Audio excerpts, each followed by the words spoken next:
Welcome to Backyard Journeys. Today we're in Newburgh, Indiana, on the banks of the Ohio River. We're here to tell you a little story about a band of rebels that came over from the other side in Kentucky to capture the city of Newburgh. Isn't that hilarious? Yes, it was a band of ruffians wanting to be big boys in the Confederacy. Yes, that's what it was about. They came over on a flatboat and one rowboat. Yes, and they snuck up at lunchtime. They snuck up on people in Newburgh and took a warehouse filled with a few ammunitions. And they stole 2 fake cannons. Yes, that's what they did. 2 fake cannons made out of burned logs and stovepipe. And that's how this man, Mr. Johnson, got his name. Stovepipe Johnson.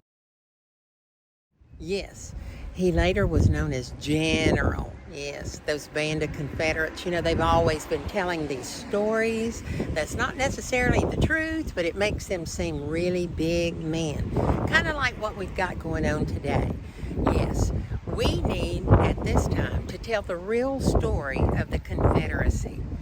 That they only wanted slavery. That's what the whole thing was about.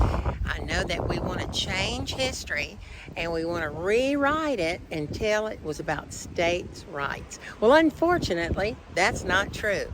You can go back and read the Confederacy Constitution, and it's all there in bright colors for everybody to see that it was solely about owning and selling people of color, so they didn't have to work themselves. The horrible thing about this Confederacy and the Civil War was that the people that was actually fighting the war, 90% of them did not own slaves.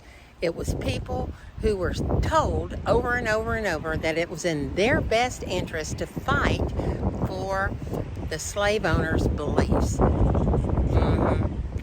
That's kind of how it is today, isn't it?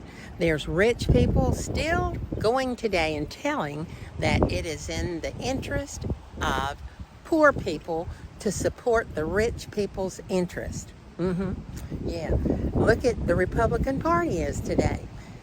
They have hijacked the poor white men in this country and told them this big lie that it's in your best interest to support us and to support the tax breaks to the rich, because somehow it's going to trickle down and give you a better life.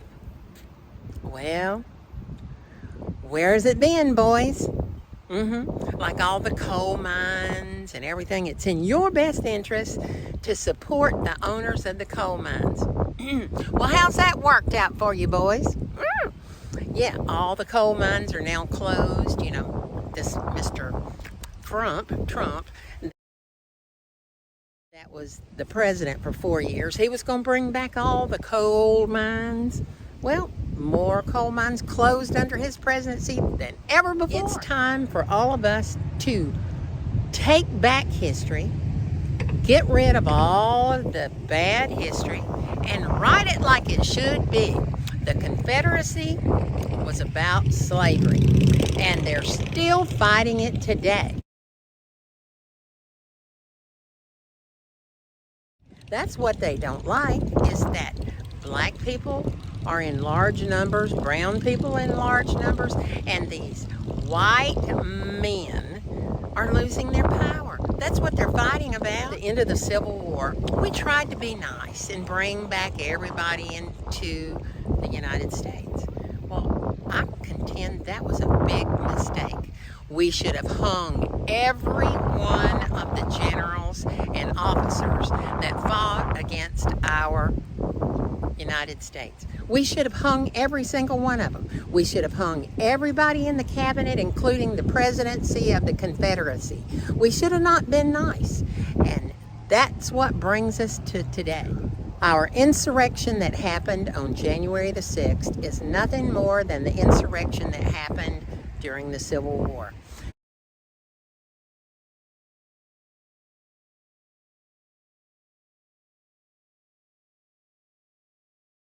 We need to, once and for all, take these people seriously and make them take us seriously.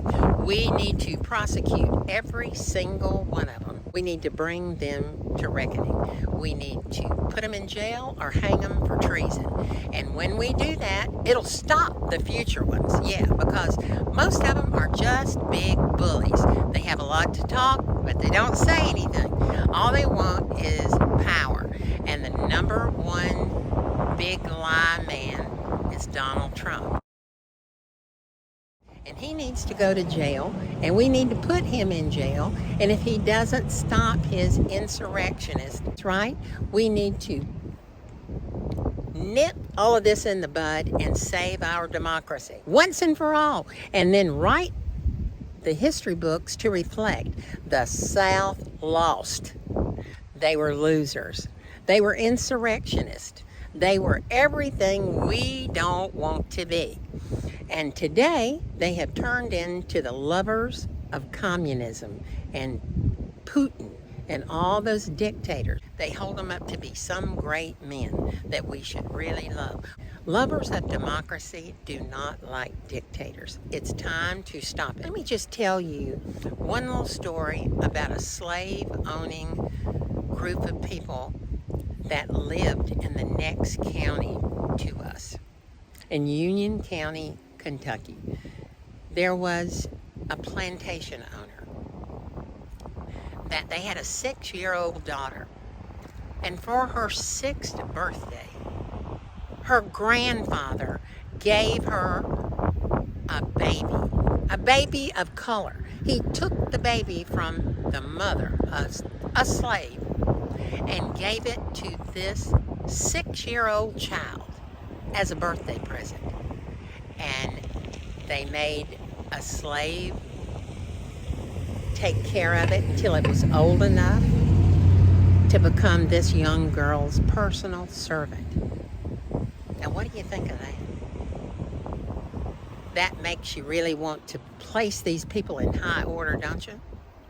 Yeah, let's stop thinking about the glorious South of the past. It was never glorious. It was always vile.